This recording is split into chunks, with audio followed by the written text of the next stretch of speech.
তো নমস্কার বন্ধুরা, কেমন আছো সবাই? আশা করি সবাই খুব ভালো আছো। তো বন্ধুরা, WBSSC-র গ্রুপ ডির পরীক্ষা তো তোমরা সবাই দিয়ে দিয়েছো। আর এখন তোমাদের মনে একটাই কোয়েশ্চেন, তোমাদের এই বছরে ক্যাটেগরি ওয়াইজ কত কম নাম্বারে সিলেকশন হতে পারে গ্রুপ ডির চাকরির জন্য।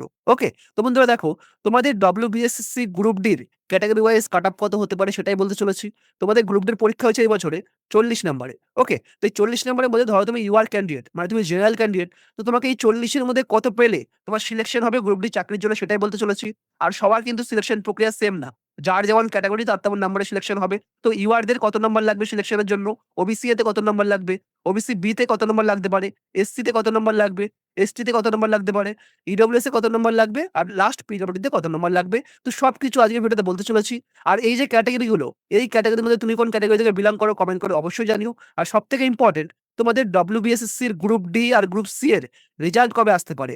অনেকে বলছে ভোটের আগে রেজাল্ট আসবে, অনেকে বলছে ভোটের পরে রেজাল্ট আসবে। তো আজকের ভিডিওটাকে স্কিপ না করে পুরো শুরু থেকে শেষ অবধি দেখো। আর যারা এখন অব্দি লাইক করোনি অবশ্যই ভিডিওটাকে লাইক করে দিও। আর যারা নতুন আছো আমার চ্যানেলে, অবশ্যই চ্যানেলটাকে সাবস্ক্রাইব করে পাশে থাকা বেল আইকনটা প্রেস করে দিও। তো চলো আজকের ভিডিওটা শুরু করা যাক। তো বন্ধুরা, সবার প্রথমে কি বলেছে দেখো, তোমাদের গ্রুপ ডি 2026 সালের টোটাল এখানে ভ্যাকেন্সি আছে 5,488 খানা। টোটাল তোমাদের এখানে গ্রুপ ডির ভ্যাকেন্সি আছে। আর এই যে 5,488 খানা ভ্যাকেন্সির মধ্যে তোমার এক্সপেরিয়েন্স ক্যান্ডিডেটও আছে, তোমার ফ্রেশার্স ক্যান্ডিডেটও আছে। তো অনেকে ব্যাপারটা বুঝতে পারোনি। তো দেখো, তোমাদের গ্রুপ ডি 2016 সালে ভ্যাকেন্সি ছিল 4,488 খানা। আর তোমাদের গ্রুপ ডির 2026 সালে ভ্যাকেন্সি আছে 5,488 খানা। তারপরে দেখো কি বলেছে, টেন্টেড ক্যান্ডিডেট। মানে এই যে 2016 সালে যে দুর্নীতি হয়েছিল, সেইখানে 4,488 জনের ক্যান্ডিডেটের নাম এখানে বাতিল করে দেওয়া হয়েছিল। সেই বাতিলের মধ্যে 2,349 খানা ক্যান্ডিডেট হচ্ছে পুরোপুরি দুর্নীতি করে চাকরি পেয়েছে। তাদের নাম টোটালি বাতিল করে দেওয়া হয়েছে। আর নন টেন্টেড ক্যান্ডিডেট মানে যারা পরীক্ষা দিয়ে ভালোভাবে নাম্বার পেয়ে পাস করেছে, তাদেরকে আবার সুযোগ দেওয়া হয়েছে। মানে 2,136 খানা ক্যান্ডিডেট হচ্ছে এক্সপেরিয়েন্স ক্যান্ডিডেট। বুঝে গেলে পুরো ব্যাপারটা? আবার তোমাদের বলছি। তো দেখো, তোমাদের বুঝিয়ে বলি, তোমাদের 2016 সালে চাকরি নিয়ে যে দুর্নীতি হয়েছিল, সেই দুর্নীতিতে 4,488 খানা ভ্যাকেন্সি এখানে ফাঁকা ছিল। সেই পুরো ভ্যাকেন্সিটাকে এখানে বাতিল করে দেওয়া হয়। তারপরে সেটাকে আবার যাচাই করা হয়। যাচাই করে জানা যায় যে 2,349 খানা ক্যান্ডিডেট এরা দুর্নীতি করে চাকরি পেয়েছিল। আর 2,136 খানা ক্যান্ডিডেট এরা ভালোভাবে পরীক্ষা দিয়ে চাকরি পেয়েছিল। মানে এরা এক্সপেরিয়েন্স ক্যান্ডিডেট, আর এদের নাম পুরোপুরি বাতিল করে দেওয়া হয়। ওকে? তারপরে দেখো, তোমার ফ্রেশার্স ক্যান্ডিডেট। তো দেখো, টোটাল তোমাদের 2026 সালে টোটাল ক্যান্ডিডেট এখানে আছে 5,488 খানা। আর এই যে 5,488 খানা ক্যান্ডিডেট থেকে 2,136 খানা ক্যান্ডিডেট বাদ দিলেই তোমার এখানে 3,349 খানা ক্যান্ডিডেট এরা হচ্ছে ফ্রেশার্স ক্যান্ডিডেট। আর এই যে 2,136 খানা ক্যান্ডিডেট এরা হচ্ছে এক্সপেরিয়েন্স ক্যান্ডিডেট। বুঝে গেলা? আর এই যে 2,136 খানা ক্যান্ডিডেট এরা এক্সট্রা করে 5 নাম্বার পাবে, বাট তোমরা কোনো 5 নাম্বার পাবা না। মানে যারা ফ্রেশার্স আছো তারা কোনো এক্সট্রা নাম্বার পাবা না। বাট এরা 2,136 খানা ক্যান্ডিডেট এরা 5 নাম্বার করে এক্সট্রা পাবে। তো কেন পাবে সেটা তোমাদের বলছি আমি। তো দেখো, তোমাদের পরীক্ষা হয়েছিল 40 নাম্বারে। ওকে? সেই ব্যাপারটা আলাদা। তারপরে দেখো, তোমাদের ২ নম্বরে কি ধরা হবে? তোমাদের একাডেমিক নাম্বার, ৩ নম্বরে তোমার এক্সপেরিয়েন্স, ৪ নম্বরে তোমার ইন্টারভিউ। তো দেখো, তুমি 40 এ যেটা পাবা সেটা একটা আলাদা ব্যাপার। বাট তোমার একাডেমিক নাম্বারটা কি? তো নিচে আসি। এখানে দেখো, তোমাদের এখানে স্কুলের মাধ্যমিক বা উচ্চ মাধ্যমিক তুমি ফার্স্ট ডিভিশনে যদি পাস করো, এখানে দেখো টোটাল এখানে ১০ টা নাম্বার আছে। তুমি যদি ফার্স্ট ডিভিশনে পাস করো তাহলে তুমি ১০ এ ১০ পাবা। তুমি যদি সেকেন্ড ডিভিশনে পাস করো তুমি ১০ এ ৮ পাবা। তুমি যদি থার্ড ডিভিশনে পাস করো তুমি ১০ এ ৬ পাবা। বুঝা গেল পুরো ব্যাপারটা? তুমি মাধ্যমিক দাও কিংবা উচ্চ মাধ্যমিক দাও, এই যে একাডেমিক নাম্বার, এই নাম্বারটা ধরা হয় শুধুমাত্র তোমার ডিভিশনের উপরে। তুমি যদি ফার্স্ট ডিভিশনে পাস করো তাহলে তুমি ১০ এ ১০ পাবা এক্সট্রা করে। আর তুমি যদি সেকেন্ড ডিভিশনে পাস করো তুমি ১০ এ ৮ পাবা। তুমি যদি থার্ড ডিভিশনে পাস করো তুমি ১০ এ ৬ পাবা। বুঝা গেল পুরো ব্যাপারটা? তারপরে দেখো ৩ নম্বরে এক্সপেরিয়েন্স, যেটা তোমাদের বললাম, এই যে ৩,৩49 খানা ক্যান্ডিডেট এই নাম্বারটা পাবে না। বাকি তোমার ২,১৩৬ খানা ক্যান্ডিডেট এই ৫ নাম্বারটা পাবে। কারণ তারা মানে আগে থেকে চাকরি করে এসছে। তারপরে তোমার ইন্টারভিউতে ১০ নাম্বার দেওয়া হবে। সেটা তোমার সিলেকশন যখন হবে, তারপরে তোমাকে ডাকা হবে, তখনই বোঝা যাবে যে তোমার কত নাম্বার দেয়। যে সিলেকশন কমিটি তোমাকে ইন্টারভিউতে কত নাম্বার দেয়। ওকে?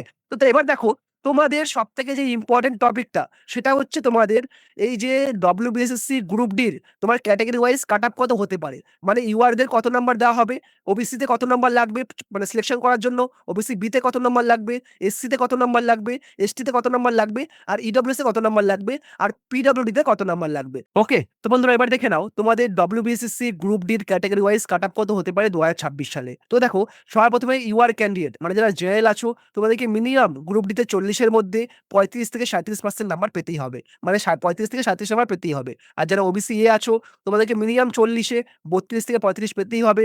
যারা ওবিসি বি আছো তোমাদেরকে মিনিমাম 31-34 পেতেই হবে 40-এর মধ্যে।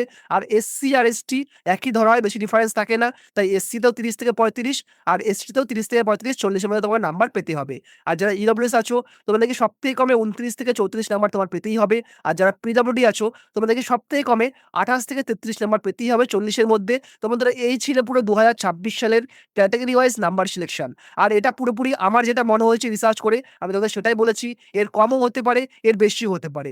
বাট 2016 সালে যেভাবে কাট অফ হয়েছিল আমি ঠিক সেভাবেই তোমাদের তুলে ধরলাম। ওকে? এর কমও হতে পারে, এর বেশিও হতে পারে। তো বন্ধুরা এবার দেখে নাও তোমাদের ডব্লিউবিসিএসসি গ্রুপ ডি আর গ্রুপ সির রেজাল্ট কবে আসতে পারে। ওকে, তো বন্ধুরা তারপর তোমরা দেখে নাও তোমাদের রেজাল্ট কবে আসতে পারে। তো তাহলে তোমাদের আমি আর্টিকেলটা দেখাই। তো বন্ধুরা এই সেই আর্টিকেল যেখানে তোমাদের একটা এক্সপেক্টেড ডেট বলা হয়েছে যে এই ডেটে তোমাদের রেজাল্ট আসতে পারে। ওকে, তো নিচে আসি, মেন আর্টিকেলটা তোমাদের দেখাই আমি। তো দেখে নাও বন্ধুরা এই সেই মেন আর্টিকেল।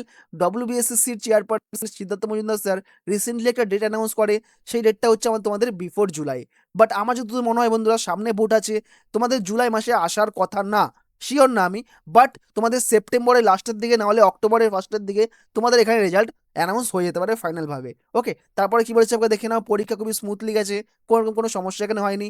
মোর দ্যান 15 লক্ষ ক্যান্ডিডেট পরীক্ষা দিয়েছে গ্রুপ সিতে আর গ্রুপ ডিতে। ওকে, তারপরে কি বলেছে আপনাকে দেখে নাও। Considering the large number of answer sheet to that need to assure to be assure the result can not be publish before July, Majumdar said. Okay, বুঝে গেলা। তারপর তোমাদের একটা দেখাই জিনিসটা, 2751খানে ক্যান্ডিডেট আদার স্টেট থেকে এখানে অ্যাপ্লাই করেছে, গ্রুপ মানে পরীক্ষা দিয়েছে গ্রুপ ডিতে। ওকে, তোমাদের এখানে দেখে না উত্তরপ্রদেশ আর বিহার থেকে তোমাদের পরীক্ষা দিয়েছে 2751খানে ক্যান্ডিডেট এখানে পরীক্ষা দিয়েছে উত্তরপ্রদেশ থেকে গ্রুপ ডিতে, শুধুমাত্র গ্রুপ ডিতে। ওকে, তো বন্ধুরা এই ছিল পুরো ডেটটা। তোমাদের এখানে বলা হয়েছে জুলাই মাসে আসবে, বাট আমার যতদূর মনে হয় তোমাদের সেপ্টেম্বর নাহলে অক্টোবরে আসতে পারে, আবার জুলাই মাসেও আসতে পারে। ওকে, তোমরা কমেন্ট করে জানিও কোন মাসে তোমাদের আসার চান্স আছে। ওকে, তো বন্ধুরা তারপর তোমরা দেখে নাও তোমাদের এই বছরে গ্রুপ সি আর গ্রুপ ডিতে কত কাট অফ যেতে পারে। তো সর্বপ্রথমে দেখো তোমাদের গ্রুপ সিতে 60 পরীক্ষা হবে, তোমাদেরকে মিনিমাম 55 পেতেই হবে। মিনিমাম 55, 53-52 সিলেকশন হতে পারে, মিনিমাম 55 তোমাকে পেতেই হবে যদি তুমি সিলেকশন করতে চাও এই চাকরির জন্য। আর তোমার গ্রুপ ডিতে 40 পরীক্ষা হবে, মিনিমাম 35, ধরে রাখো মিনিমাম 35। কারণ এই চাকরির জন্য, স্কুল সার্ভিস চাকরির জন্য অনেক ঝামেলা হয়েছে আগে। তো এই বছরে বেশি করে নাম্বার ক্যান্ডিডেট সিলেকশন করা হবে, যাদের নাম্বার বেশি তাদেরকে সিলেকশন করা হতে পারে। এছাড়া যারা কম নাম্বার বাবা তাদেরকে তো বলতে পারছি না এখন কত নাম্বার কম সিলেকশন হবে। তাও ধরে রাখো 40-এর মধ্যে মিনিমাম গ্রুপ ডিতে 33, 32, 31 এরকম নাম্বারে সিলেকশন হতে পারে। আর গ্রুপ সিতে 60-এর মধ্যে মিনিমাম 50 তোমাকে নাম্বার তো লাগবেই আশা করি, আর খুব কম হলে 49 হতে পারে। বাট ওয়েস্ট বেঙ্গলে তুমি চাকরির জন্য কম নাম্বারে তোমার সিলেকশন হবে না। প্রথম কথা, তোমাকে মিনিমাম বেশি নাম্বার তোমার এখানে পেতেই হবে।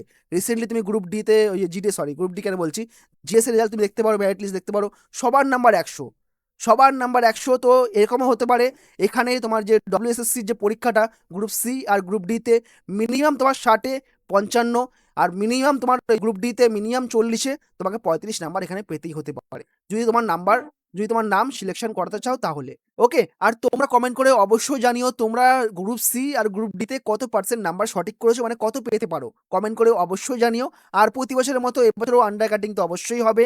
তো ওয়েট করে থাকো, যতদিন না রেজাল্ট বেরোয় বোঝা যাবে না কে কত নাম্বার পেলা, কার সিলেকশন হবে কার সিলেকশন হবে না। ধরে রাখো মিনিমাম সেপ্টেম্বর, মিনিমাম সেপ্টেম্বর নাহলে অক্টোবরের লাস্টে বা অক্টোবরের ফার্স্টের দিকে তুমি এখানে রেজাল্ট, ফাইনাল রেজাল্ট তুমি এখানে পেয়ে যাবা। ওকে, আর তোমার ওয়েস্ট বেঙ্গলের চাকরিতে তো আন্ডার কাটিং হয়ই, তাও আবার স্কুল সার্ভিস কমিশনের চাকরিতে অবশ্যই আন্ডার কাটিং হবে। তো দেখা যাক কত পার্সেন্ট আন্ডার কাটিং হয় আর কারা পাস করে কারা পাস করে না, এমন টাইপের কাট অফ যায়, সেটা তোমার রেজাল্ট না আসলে বোঝা যাবে না। ওকে, তো আজকের জন্য এইটুখানি, আবার দেখা হবে কালকে নতুন একটা চাকরির বিজ্ঞপ্তি নিয়ে।